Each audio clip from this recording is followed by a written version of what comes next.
At the end 2 minute बचेंगे, उसके बाद फिर मैं शुरू कर दूँ। हम्म, हम्म। चलो थोड़ा-सा ओवरव्यू ले लेते हैं, है ना? कि लास्ट टाइम मैंने आपको ये समझाया था। हम लोग शुरू कर रहे हैं guys MMC basic to advance and how to start and how to become trader and analyst. ये दोनों मैंने क्रैश कोर्स के अंदर अपने बर्थडे के दिन रिलीज़ किए थे, ठीक है? How you can become. और अब मैं उन दोनों चीज़ों को यहाँ लाइव में समझा रहा हूँ। 100 डेज़ के अंदर मैं ये सारे टॉपिक ख़त्म कर दूँगा। हो सकता है 100 से 200 भी हो जाएँ, पॉसिबिलिटी है अगर मुझे लगा कि किसी टॉपिक को मुझे एक्सपेंड करना है, मैं सैटिस्फाई नहीं हूँ उस चीज़ से, ठीक है? इन केस अगर मैं नहीं देख रहा कौन क्या है नहीं, मुझे अपने हिसाब से मैं अपने हिसाब से चलता हूँ। अगर मुझे लग रहा है मैं सैटिस्फाई नहीं हूँ इस टॉपिक के हिसाब से कि मुझे भी प्रॉब्लम लग रही है, इसको और एक्सप्लेन करना चाहिए डीप में। I will increase it's time. मुझे लगता है उसे एक स्ट्रीम में ना करके मुझे उसे 3 या 4 या 1 वीक में कंप्लीट करना है। I will work. मुझे लग रहा है क्यूएफएल का 50% पार्ट कब यूज़ करना है, ये एक स्ट्रीम पे, एक टॉपिक पे नहीं बता पाया, तो I will expand it to 5 stream और मे बी 1 मंथ, 1 ईयर जो भी होगा उस हिसाब से मैं कंटिन्यू करूँगा। वो मैं अपने हिसाब से देखूँगा। ओके? जब मैं यहाँ एफर्ट करूँगा तो फिर मुझे भी रिटर्न मिलेगा अपने खुद के एनालिसिस पर। ओके? बाकी जो टॉपिक्स हैं वो आपको टेलीग्राम पे मिल जाएंगे, और जो स्क्रीनशॉट ये है आपको जो चाहिए होगा ये स्क्रीनशॉट, ठीक है? ये भी आपको जनरली मिल जाएगा टेलीग्राम पे, तो आपको बस कुछ नहीं करना है, जस्ट यूज़ एनालिसिस। यार एक मिनट रुको, ये शायद स्टक हो गया है ना?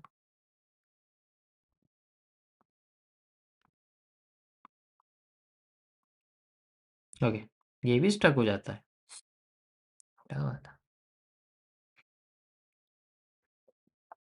ओके चलिए 9 बज चुके हैं, वी विल स्टार्ट। तो मैंने आपको थोड़ा सा लैंग्वेज के बारे में बताया था, यानी कि अल्फ़ाबेट होते हैं, आप सारे सुन सकते हो, आपको लिखने की कोई ज़रूरत नहीं है, अपने सवाल ना पूछें।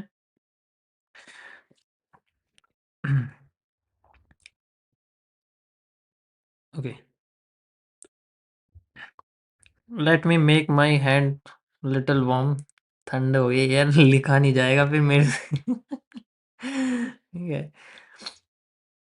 अरे मैं थोड़ा अपने जर्नल वगैरह लिखता रहता हूँ कभी कभी, तो पेन से लिखता हूँ ना, तो मेरा हाथ जो है ना वो, कभी मेरा जो पेन है वो यहाँ ऐसे ऐसे मैंने पेन लेके रखा हो, ठीक है? तो लेट से मैं ऐसे कर रहा हूँ तो वो पेन खिसक खिसक के नीचे आ जाता है ऐसे करके, और फिर मैं ऐसे ऐसे करके लिखने लग जाता हूँ।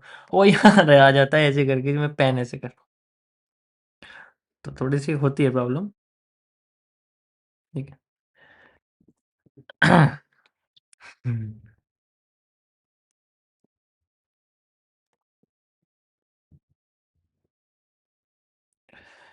ई कॉमर्स वर्सेस ट्रेडिंग, सबसे बेस्ट। दोनों में से कुछ नहीं, आराम से खाना खाओ और सो जाओ, दैट्स इट। ठीक है? अभी मिल रहा है तो खाते रहो, कल अगर नहीं मिलेगा तब सोचना। अभी मिल रहा है ना, बस क्या दिक्कत है? क्यों मेहनत कर रहे हो यार इतनी? हैं? किसने बोला आपसे मेहनत करो, ये करो, वो करो? No one is saying to do effort.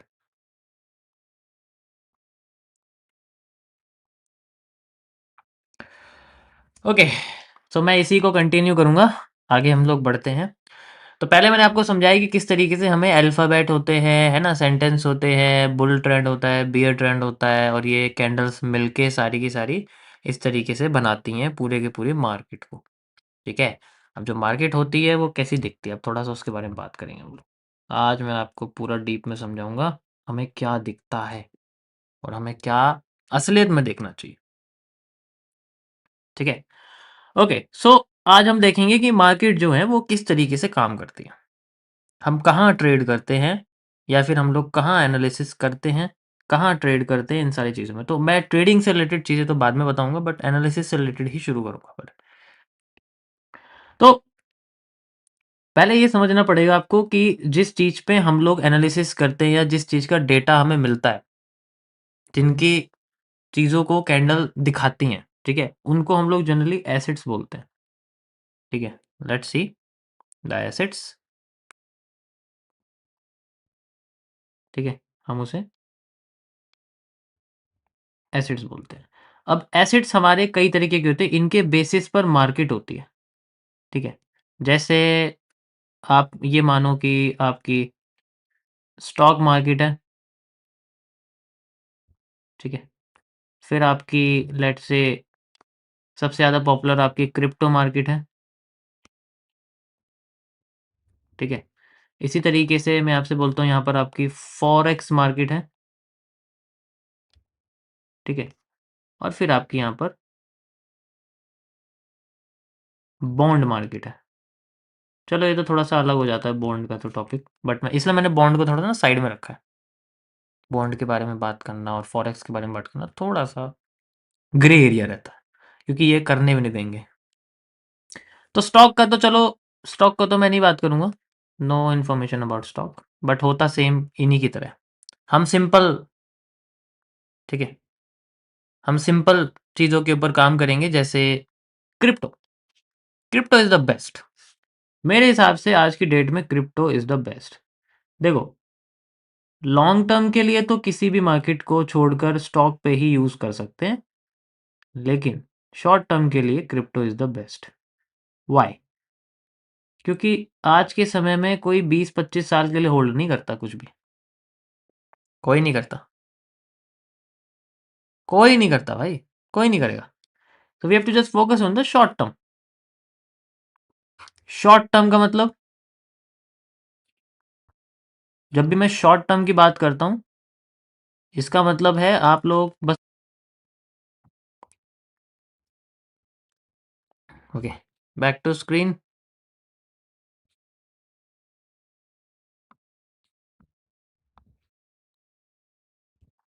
मैं नज़र आ रहा हूँ वापस?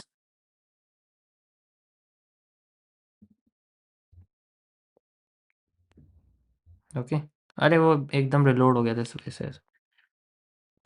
ठीक है, ओके, या तो शॉर्ट टर्म के बारे में हम लोग बात कर रहे थे। शॉर्ट टर्म में जनरली क्या होता है, मिनिमम ऐसा टाइम फ्रेम जिसमें हम लोग जब चार्ट को स्क्वीज कर देते हैं तो वो 1 ईयर का टाइम, 1 ईयर का डेटा दिखाए। जैसे एग्जांपल के लिए मैं आपको दिखाता हूँ, यहाँ पर आपके सामने ना चार्ट चला हुआ है, लेट्स से, ठीक है? मैंने आपसे बोला कि ये चार्ट है, ठीक है? तो ऐसा टाइम फ्रेम कौन सा है जिसमें हमें एक बार स्क्वीज करने पर टोटल 1 साल का डेटा दिखता है? अगर हम ऐसी ऐसे टाइम फ्रेम की बात कर रहे हैं, up to this time frame की बात करें, इसको हम लोग बोलते हैं शॉर्ट टर्म, ठीक है?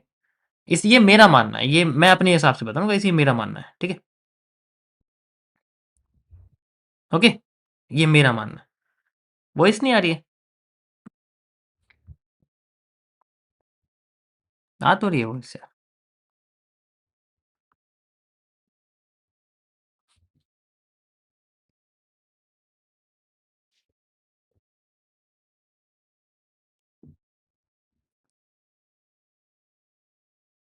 हम्म।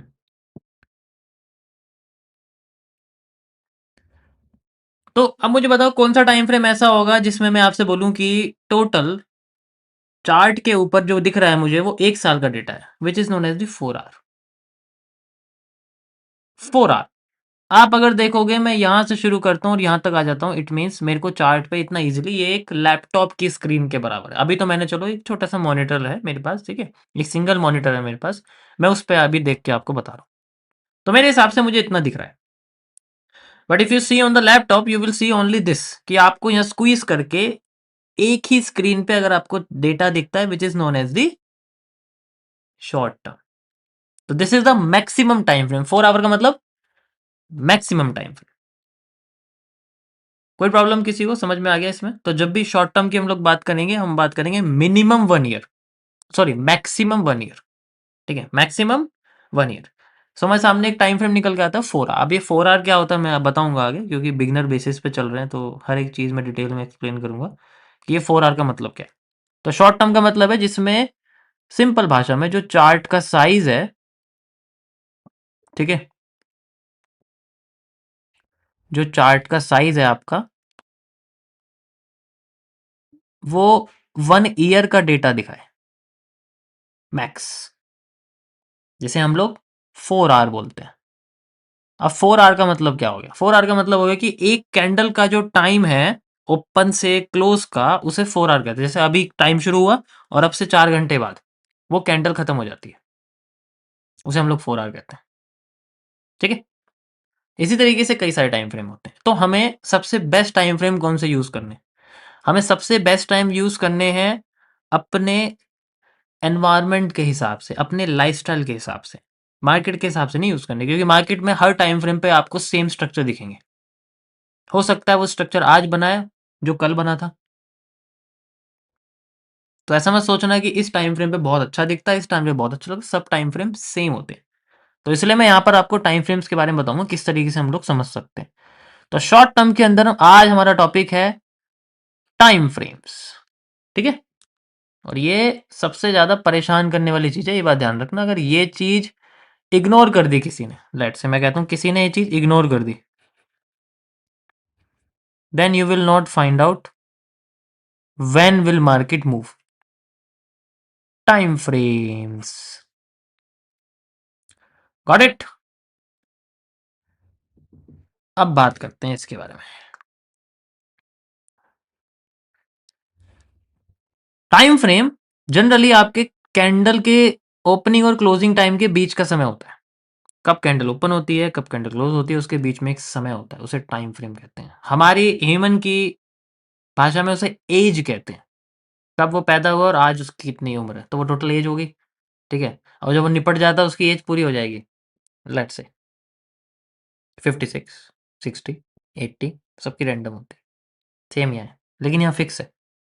अगर मैं 4 आवर ले रहा हूँ तो कैंडल का साइज 4 आवर है, कैंडल का टाइम 4 आवर। Got it? कोई प्रॉब्लम किसी को यहाँ तक बताओ? किसी को कोई प्रॉब्लम तो नहीं है, ये बताओ पहले।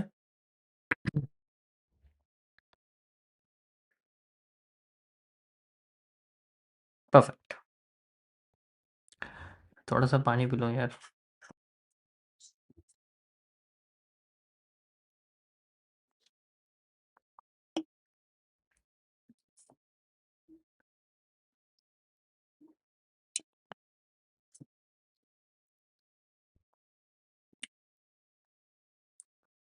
सो हम लोग बात करेंगे अपने लाइफस्टाइल के हिसाब से। अब मैं आपको बताता हूँ किस टाइम फ्रेम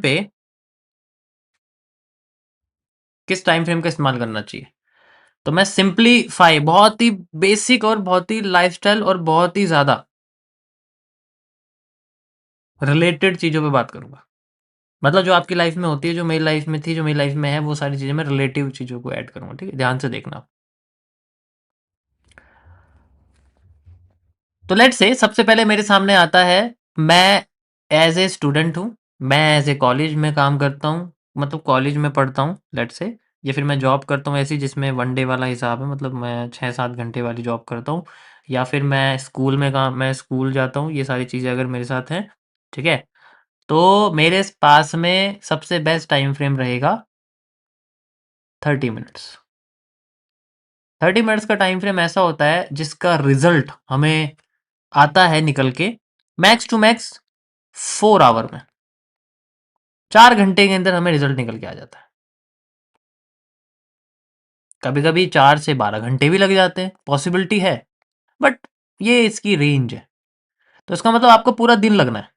आप अगर देखते होंगे, मैं डेली आता हूँ 8:30 बजे, और 8:30 बजे आने के बाद मैं अपना एनालिसिस कर देता हूँ 30 मिनट्स पे, जैसे कि मैंने आज ही करे। और फिर मैं अगले दिन करता हूँ, अगले दिन तक वो पूरा हो जाता है, या तो वो होता है या वो नहीं होता है, बीच में कभी नहीं अटकता। आपने देखा होगा, या तो वो सही है या वो गलत है, बीच का कोई रास्ता नहीं उसमें। तो मैं इसीलिए वही टाइम फ्रेम यूज करता हूँ। मुझे पता है मुझे दोबारा 24 घंटे का अपना साइकिल चलानी है, मुझे दोबारा 24 घंटे बाद आना है। देन मुझे ऐसा टाइम फ्रेम यूज करना पड़ेगा कि मैं उस टाइम फ्रेम का कंक्लूजन बता सकूं कि उसमें क्या निकला है। सेम चीज ये यूज कर सकते हैं फॉर उनके लिए जिनके पास टाइम की कमी है। ठीक है? For those with little time.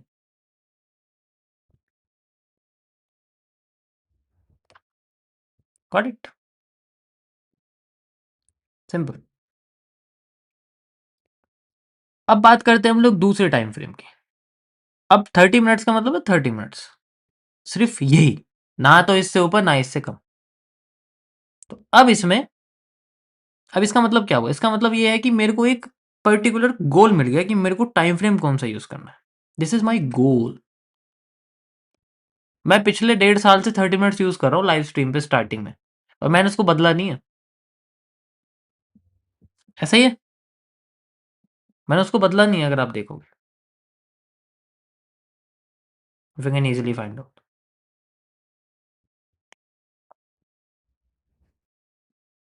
Got it. अब दूसरा टाइम फ्रेम आता है जिसे हम लोग 15 मिनट्स कहते हैं। अब 15 मिनट्स का टाइम फ्रेम में भी मैक्स 2 आवर से लेके और 12 आवर तक इसमें भी सेम रिजल्ट होता है कभी कभी, क्योंकि लगभग लगभग सिमिलर है, क्योंकि आधा हो जाता है। कैंडल का साइज 15 मिनट हो गया। ठीक है, तो इसे कौन यूज कर सकता है? इसे भी यूज कर सकते हैं जिनके पास 2 घंटे फ्री टाइम है। ऐसा ऐसा उनके पास समय है जिसमें 2 घंटे फ्री है बिल्कुल। Then they can find. तब ये यूज कि 4 आवर बहुत बड़ा टाइम हो जाता है। 4 घंटे वही फ्री है जो सबसे ज्यादा रील देखता है। ठीक है, ऐसा ऐसा हर कोई होता नहीं जनरल। ठीक है, वो दोस्त जिनके पास कम से कम 2 घंटे का फ्री टाइम है, तो वो ये लोग कर सकते हैं। यानी कि ये वो लोग हैं जो चार्ट पर बैठ सकते हैं। ये वो लोग नहीं है, ये चार्ट पर नहीं बैठ सकते। ये बात ध्यान रखना। इसका मतलब क्या है? इसका मतलब ये है कि वो लोग चार्ट पे नहीं बैठ सकते। वो सिर्फ 5 से 15 मिनट, 5 मिनट 10 मिनट चार्ट को देखेंगे, एनालाइज करेंगे और छोड़ देंगे। Forget, just forget, they will forget the chart. ठीक है, वो लोग भूल जाएंगे। ठीक है, कोई प्रॉब्लम किसी को समझ में आई? कोई प्रॉब्लम तो नहीं है? समझ में आ गया क्या है? ये लोग वो हैं जिन्हें 5 से 10 मिनट का जनरली स्क्रीन टाइम, या आप कह सकते हो कि चार्ट टाइम, स्क्रीन टाइम जिसे आप बोलते हो, मैं उसे चार्ट टाइम बोल रहा हूँ। ठीक है, उन्हें चार्ट टाइम की जरूरत है बस।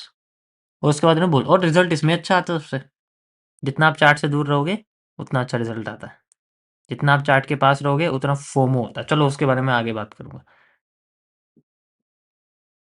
अब 15 मिनट पे बंदे को बैठना पड़ेगा 2 घंटे के लिए चार्ट पे, क्योंकि 15 मिनट की स्टार्टिंग हो जाती है चार्ट पे स्टे करने की। अब यहाँ पर उसका जो चार्ट का टाइम है वो यही है, this is the chart time. अब इसके बीच में अगर वो रील देखता है तो वो उसकी चॉइस है। वैसे मेरे हिसाब से नहीं देखना चाहिए, चार्ट देखना चाहिए। ठीक है। ओके, मूवी भी नहीं देखनी चाहिए। वहां तुम्हारी कैंडल बन रही है फेवर में, और तुम्हारा ध्यान जो है ना वो चला गया फाइटिंग में। और जब फाइटिंग में चला गया तो फिर बाद में कैंडल पे कैसे जाएगा? अरे यार वो तो बन ही जाएगी, देख लेंगे। अभी फाइटिंग चल रही है, वो मारने वाला है, उसको गोली लगने से रह गई है। मूवी का एंड चल रहा है, ये चल रहा है, तो वो ऐसी चीज, इसको करते वक्त कोई ऐसी चीज नहीं देख सकते जिसमें इंटरेस्ट इससे ज्यादा बन जाए।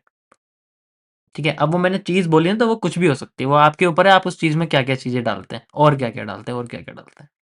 तो अगर ये कर रहे हैं तो इसका मतलब आपका पूरा फोकस आपका इस पे होना चाहिए। अगर आपने फोकस बदलने की ऐसी कोई चीज इंक्लूड कर दी जिसमें आपको फोकस यहां से भी है, यहां से भी ज्यादा है, तो भाई देखो वो तो खतरनाक है फिर। सिंपल सी चीज है। समझ में आया? सिंपल। अब बात करते हैं और टाइम फ्रेम वालों की, जिनके पास समय ही समय है। सो दे विल यूज 3 मिनट और मे बी 5 मिनट। ये कौन यूज करेगा? ये यूज करेगा जिसके पास समय ऐसा है कि मेरे पास थोड़ा इकट्ठा समय, लेकिन उसके पास समय नहीं, पूरे दिन का मेरे पास समय नहीं, मैं पूरे दिन नहीं देख सकता। ठीक है, मैं पूरे दिन नहीं देख सकता, मेरे पास सिर्फ पर्टिकुलर कुछ ही समय का। मैं इसमें 1 मिनट भी डाल देता हूँ। 1 मिनट थोड़ा सा ना फास्ट हो जाता, बट फिर भी ऐड कर देता हूँ। ऐसा कौन करेंगे? जिनके पास पर्टिकुलर 1 से 1.5 घंटे का या 2 घंटे का समय, सिर्फ 2 घंटे का समय, और आपके सामने वो बंदा बैठा हुआ है, तो वो यही यूज करेगा। जस्ट फॉर एनालिसिस, मैं ट्रेडिंग की बात नहीं कर रहा हूँ, एनालिसिस की बात करूँ तो कौन सा टाइम फ्रेम मैंने आपको बता दिया, जिसके बाद मैक्स 2 आवर है और इसमें ही बंदा चार्ट पर बैठेगा, तो this is the chart time. इसके अलावा अगर चार्ट खुल गया फोन में तो भाई फिर देखो फॉर एडिक्शन है, फिर वो एडिक्शन है। मैक्सिमम स्क्रीन टाइम ये, मैक्सिमम स्क्रीन टाइम ये, मैक्सिमम स्क्रीन टाइम ये। समझ आया? टाइम फ्रेम क्लियर हो गए? इसके ऊपर टाइम फ्रेम क्या है मुझे उससे कोई मतलब नहीं है, इससे नीचे टाइम फ्रेम क्या है मुझे उससे कोई मतलब नहीं है, इनके बीच में टाइम फ्रेम क्या है मुझे उससे कोई मतलब नहीं है। जो ये है वो ये है। कोई प्रॉब्लम? समझ आया? ये हो गए हैं according to work space, according to work, according to environment. ठीक है? इसमें फर्क नहीं पड़ता कि आप इसमें प्रैक्टिस कर रहे हो, आप इसमें लर्निंग कर रहे हो, आप इसमें रियल कर रहे हो, नहीं, ये हर चीज के लिए मैच कर रहे हैं। अब बात आती है, ये तो मैंने आपको बताई है एनवायरमेंटल बेस्ड, आपका एनवायरमेंट कैसा है। ठीक है, ध्यान से सुनना मैंने क्या बोला।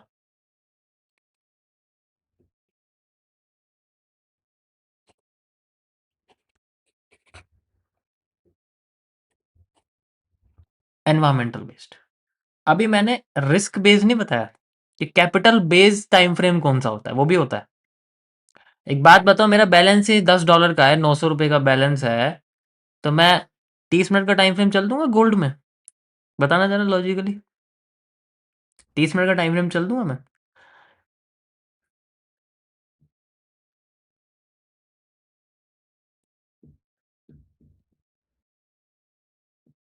नहीं चल जाऊंगा ना, सिंपल। तो उसका भी एक टाइम फ्रेम है, उसके बारे में हम लोग बात करेंगे कि अगर मेरे को छोटा टाइम फ्रेम, देखो जितना ज्यादा टाइम फ्रेम छोटा होता जाता है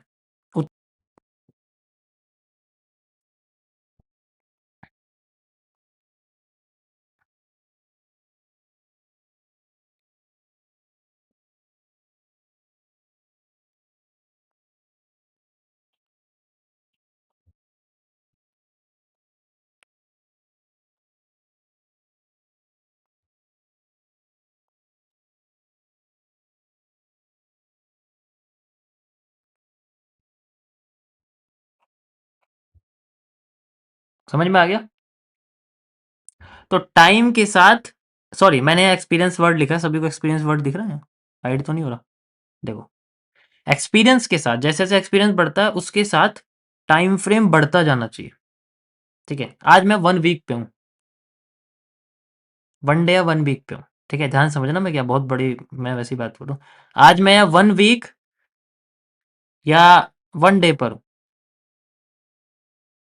तो आप समझ सकते हो 1 मिनट से 1 डे पे आना कितना बड़ा होता है।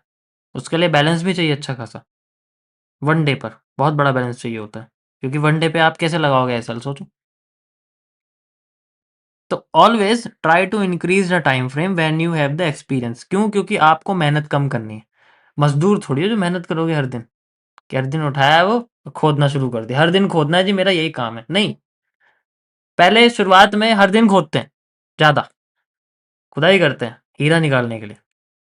जब पता लग जाता है ना यहाँ से हीरा निकलना शुरू हो गया, और पेशेंस भी है कि मुझे थोड़ा ही निकालना है हर दिन, उसके बाद, उसके बाद क्या, उसके बाद हफ्ते में एक बार खोदते हैं। निकलना तो है ही, पता है, पेशेंस करते हैं, निकालते रहते हैं, निकल गया बंद कर दे। उसके बाद एक्सपीरियंस बढ़ता है, फिर 15 दिन में खुदाई करते हैं, फिर खोदना शुरू किया कोयले की खदान में।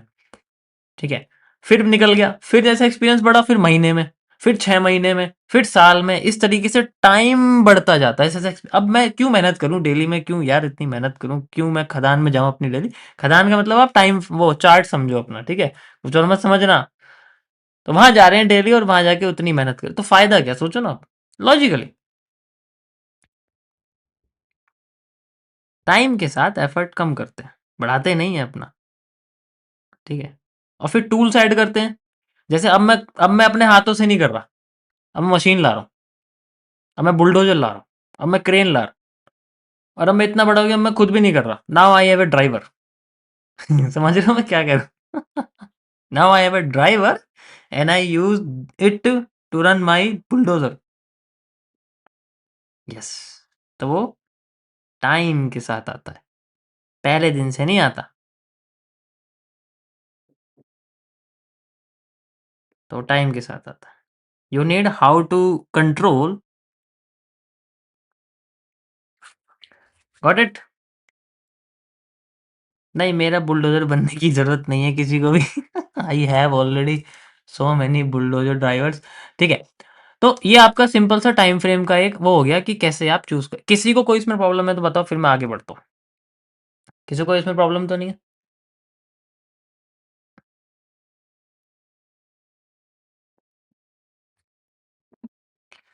लाइव में समझा रहा हूँ भाई, मेरे पास रिकॉर्ड वीडियो करने का टाइम नहीं है कि मैं अपनी गलतियाँ छुपाऊँ, फिर एडिट करूँ एडिटर से, "अरे! अरे! ये सीन हटा दे, इसमें मेरे बाल खराब आ रहे हैं यार, यहाँ से देख नहीं रहा तेरे को? लोग क्या सोचेंगे?" रिकॉर्ड वीडियो करनी है, फिर बीच में मेरे को कुछ दिक्कत होगी, मैंने गलती कर दी, ऐसे हो गया। अरे यार! इसको भी एडिट करिए, सीन हटा यहाँ से।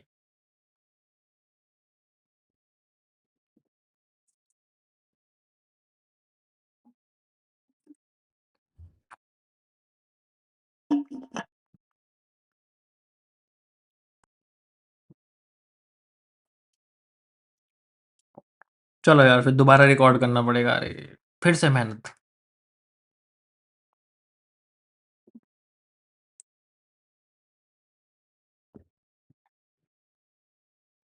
अभी जैसे स्ट्रीम एंड हो जाएगी ना, तो आधे लोग क्या करेंगे, स्ट्रीम के बाद देखेंगे, और पता है कैसे देखेंगे?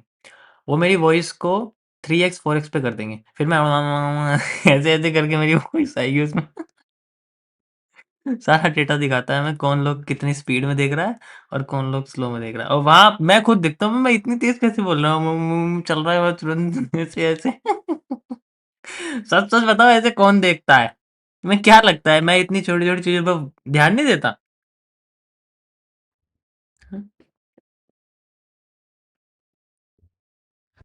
मतलब यार, 2 घंटे की स्ट्रीम बंदे ने 20 मिनट में खत्म कर दी। क्या बात है! ये जो डेडिकेशन है, ये नहीं चाहिए बिल्कुल भी।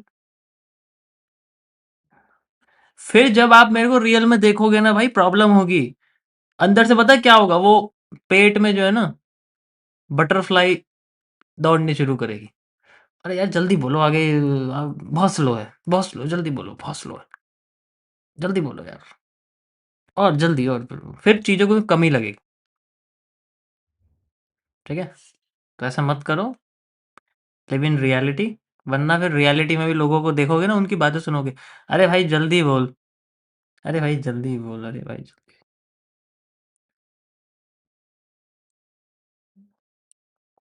ऐसी चीज़ें मत करो कि आपका नेचर खराब हो जाए किसी एक चीज़ को सीखने के चक्कर में। ठीक है? Got it?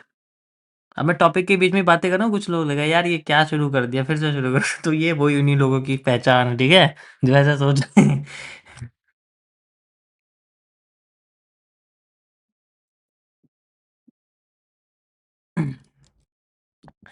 चलो, तो व्हेन वी फाइंड आउट कि हमें एनवायरमेंटल बेस्ड टाइम फ्रेम कैसे मिलता है, जो कि आगे मैं जब आपको एफटीसी बताऊंगा, उसके अंदर सारे के सारे रिस्क मैनेजमेंट आ जाएंगे। एंड कौन सा रिस्क, कितने कैपिटल पे कितना रिस्क, कैसे ग्रोथ, कंपाउंडिंग, प्रिंसिपल इंटरेस्ट, कैसे कंपाउंडिंग है। ठीक है, कुछ पीएनएल के साथ मैं आपको दिखा दूं कि हाँ देखो, ये पीएनएल यहाँ से शुरू हुआ है, एंड देन इसको हम यहाँ तक लेके गए हैं और इसमें कितना यूज हुआ है, फिर आगे इसमें कितना यूज करना चाहिए, तो उसमें भी क्या गलती हो सकती है, with the chart of PNL. PNL का चार्ट भी आप सॉल्व कर सकते हो, मतलब अगर आपने चार्ट सॉल्विंग स्किल सीख ली, then you can solve any chart. ठीक है, बस आपको उसे कैंडल में कन्वर्ट करना है, यानी कि आपको उसे लैंग्वेज में कन्वर्ट करना है। If you understand it, then you can easily predict it. समझ आया? कुछ कमेंट वमेंट कुछ करो तो सही, कुछ बोलो तो सही यार, ये भी तो पता लगेगा।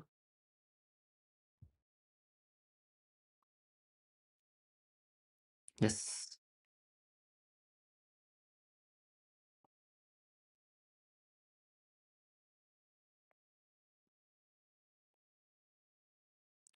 परफेक्ट यार, मेरी स्क्रीन स्टक हो गई है थोड़ी सी। चलिए, तो when we know the time frame, second चीज हमारे सामने आती है टाइम फ्रेम को समझने के बाद, कि जो कैंडल है, सीसीपी, वो कैसे काम करती है। तो इसीलिए मेरा यहाँ तक गाइस बेसिक स्ट्रक्चर कंप्लीट हो गया है, ये मुझे आपको बताना था। This is the basic structure of any type of financial market understanding, knowledge वगैरह वगैरह, जो भी आप कह सकते हो, सारी चीज़, इसके अलावा कुछ भी नहीं है। मैंने आपको सारी की सारी चीज़ें इसके अंदर बता दी हैं। ठीक है, यही सारी की सारी चीज़ें हैं जो सबसे मेन है, ध्यान से आप देख सकते हो। पूरा का पूरा स्ट्रक्चर मैंने समझा दिया आपको। ये बेसिक स्ट्रक्चर है, यहाँ से शुरू होता है। मैं इसको हटा दूँ? ये क्या है भाई, ये कहाँ से आया है? BMS, okay. ये स्टार्टिंग थी फाइनेंशियल मार्केट की, ठीक है। तो ये मैंने सारा आपको यहाँ तक टाइम फ्रेम तक मैं लेके चला गया हूँ। ये नीचे क्यों जा रहा है यार डाउन ट्रेंड में? अप ट्रेंड में क्यों नहीं जा रहा है? ऐसे जा रहा है ना? थोड़ा अप ट्रेंड में करता हूँ मैं इसे। तो अब हम शुरू करते हैं अपना नेक्स्ट, जैसे हम लोग स्टार्ट करते हैं अपने एमएमसी से, ठीक है। हम लोग शुरू करते हैं एमएमसी। मैं थोड़ा सा इंट्रोडक्शन दे देता हूँ, ये क्या है और आप क्या पढ़ोगे इसके अंदर। यार बुल साइड में जाना चाहिए यार। Okay, so we will start MMC.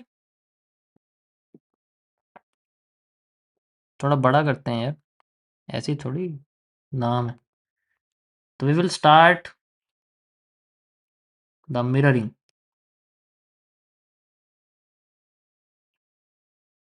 This is the thing जिसमें मेरी लाइफ की मेहनत लगी है, ठीक है।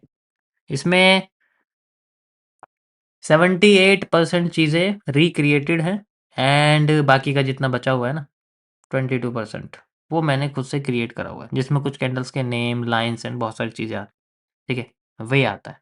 और मैं मनी मैनेजमेंट आता है, बीएमएस आता है, बहुत सारी चीज़ें। तो इसीलिए मैं पहले ही बताता हूँ आपको, कुछ इसमें से चीज़ें ऐसी लगेंगी जो आपको लगेगा यार ऑलरेडी एग्जिस्ट करती हैं। यस, ऑलरेडी एग्जिस्ट में, बस उनको यूज़ नहीं करता कोई, क्योंकि वो उस तरीके से नहीं पता है, उस तरीके से नहीं समझी हुई है, इसलिए, ठीक है। तो वी विल स्टार्ट अगेन। तो एमएमसी का मतलब होता है मिरर मार्केट कॉन्सेप्ट। इसका मैंने ही नाम रखा हुआ है, ठीक है। मैं इसे मिरर मार्केट कॉन्सेप्ट कहता हूँ, आप चाहे जो बोल सकते हो, ठीक है। After understanding everything you will also say कि हाँ यार ये मिरर मार्केट कॉन्सेप्ट ही है। कुछ लोगों ने अपना नाम बता दिया, अलग अलग नाम बना देते हैं। क्यूएफएल को वीएफएल बना देते हैं, ठीक है। गधे को घोड़ा बना देते हैं वो लोग। तो मैंने उल्टा करने की कोशिश करी, ठीक है। तो इसमें क्या देखने को मिलेगा आपको? इसमें आपको देखने को मिलेगा कि आप मार्केट में सिंपल सिर्फ एक सिंगल लाइन से एनालिसिस कर सकते हो, ठीक है। जिसमें मैं कुछ ओवरऑल, सबसे ओवरऑल वाले टॉपिक बताऊंगा, फालतू की कोई एनालिसिस, कोई नॉलेज, कोई फालतू का टॉपिक नहीं। इसके अंदर आपको मैं सबसे पहले फेज वाइज बताऊंगा। इसमें टोटल फेजेस है। फेजेस का मतलब होता है कि हर एक फेज में एक अलग आइडिया है मार्केट को लेके, ठीक है। तो इसमें फेजेस टोटल 1 से लेके 22 तक है। ध्यान से सुनो, मैंने 22 बोला, इसके आगे नहीं बोला मैंने, ठीक है। जो पब्लिक है मैं वही बताऊंगा, प्राइवेट वाले अभी नहीं डिस्कस कर सकता, उसको मैं आगे डिस्कस करूंगा। 22 फेजेस है टोटल, और हर फेज में कम से कम 3 से 4 टॉपिक मैक्स हैं। मैं उनको कम कम करके और कम कर दूंगा, क्योंकि जो मेन है, जो मैं खुद यूज़ कर रहा हूँ लाइव स्ट्रीम पे, वही बताऊंगा। अब आप सोचोगे यार ये तो कभी आपने लाइव पे बताया नहीं, तो आप इसे क्यों बता रहे हो? तो वो चीज़ नहीं होने वाली इस बार। कोई ओवर नॉलेज नहीं होगी पहले की तरह। It will be very simple. अब इसके अंदर जो सबसे मेन, जो मोस्ट ऑफ द टाइम आप यूज करोगे, which is known as the repetition of structure, ROS. Next आप यूज करोगे एक लाइन जिससे सारी की सारी सिंप्लिसिटी होती है, इसके अलावा और कुछ यूज करने की जरूरत नहीं है, क्यूएफएल। देखो ये नाम सारे मेरे अपने बनाए हुए हैं, तो आपको कहीं मिलेगा नहीं। क्यूएफएल है, ऊपर से सेकंड आपके पास चीज आती है सीसीपीज, जिसके बारे में आपको ही बता रहा था कि मैं इनको बताऊंगा, तो इनका सबसे पहला टॉपिक यही है, ठीक है, सीसीपीज। और उसके बाद आता है आपके सामने सीसीपीज। ध्यान से देखो, इसमें स्मॉल सी है, इसमें कैपिटल सी है, ठीक है। उसके बाद आपके सामने आती है कुछ मार्केट की bending market, TBC, trend bending concept. फिर आपके सामने आता है ट्रेंड लाइंस के लेके टीएलसी, ट्रेंड लाइन कॉन्सेप्ट। आप सोचोगे इतना सारा कैसे हुआ? सारा पढ़ने की कोई जरूरत नहीं, आपको जो पसंद आता है आप वो पढ़ो, ठीक है। आपको पसंद आता है मुझे सिर्फ आरओएस सीखना, आरओएस सीखो, कोई दिक्कत नहीं। ये बस एक किताब है जो मैं आपको बता रहा हूँ। जो भी आपको पसंद आए आप वो चीज यूज करो। मैं यूज सारी चीजें करके दिखा दूंगा। This is the main thing.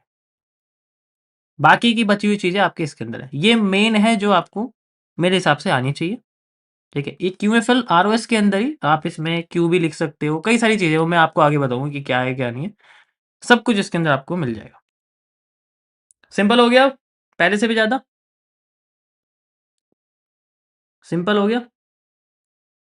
मैं सारे यूज़ कर लेता हूँ बट मैं मेनली यही 2 ये 3 यूज़ करता हूँ, ये और ये। लाइव स्ट्रीम पे आपको दिख जाएगा। मेनली होते सभी यूज़ हैं, इनडायरेक्टली सभी यूज़ होते हैं बट जो ड्राइंग्स दिखती हैं वो इन तीनों की ही आपको दिखेगी, क्योंकि कुछ चीज़ें ना साइकोलॉजिकली होती है कि हाँ, हम देख लेते हैं लेकिन उसको लगाओगे थोड़ी आप। ठीक है?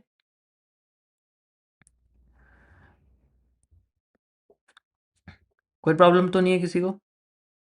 समझ में आ गया? यस। तो कल हम लोग पढ़ेंगे, मतलब नेक्स्ट जब भी स्ट्रीम होती है इसके बारे में, सीसीपीज़ के बारे में। इसके अंदर आपके सामने आएँगे हैमर कैसे काम करता है, हैमर कहाँ काम करता है, हैंगिंग मैन कहाँ काम करता है, मारूबोज़ू कहाँ काम करता है, शूटिंग स्टार कहाँ काम करता है। तो जितने भी मेन सीसीपीज़ हैं, कैंडल्स हैं, उसके बारे में हम लोग यहाँ बात करेंगे। ठीक है? मैं अल्फ़ाबेटिकल लेके सेंटेंस तक लेके जाऊँगा। पहले अल्फ़ाबेट समझाऊँगा, फिर वर्ड, फिर सेंटेंस। उसके बाद फिर सेंटेंस, यानी कि जो ट्रेंड है वो कैसे फेक होता है, फेक आउट थ्योरीज़ में रियल कैसे होता है, आफ्टर इफेक्ट, लिक्विडिटी, सब कुछ आ जाएगा इसमें। Got it? ये था मेरा आज का टॉपिक आप लोगों के लिए। मैं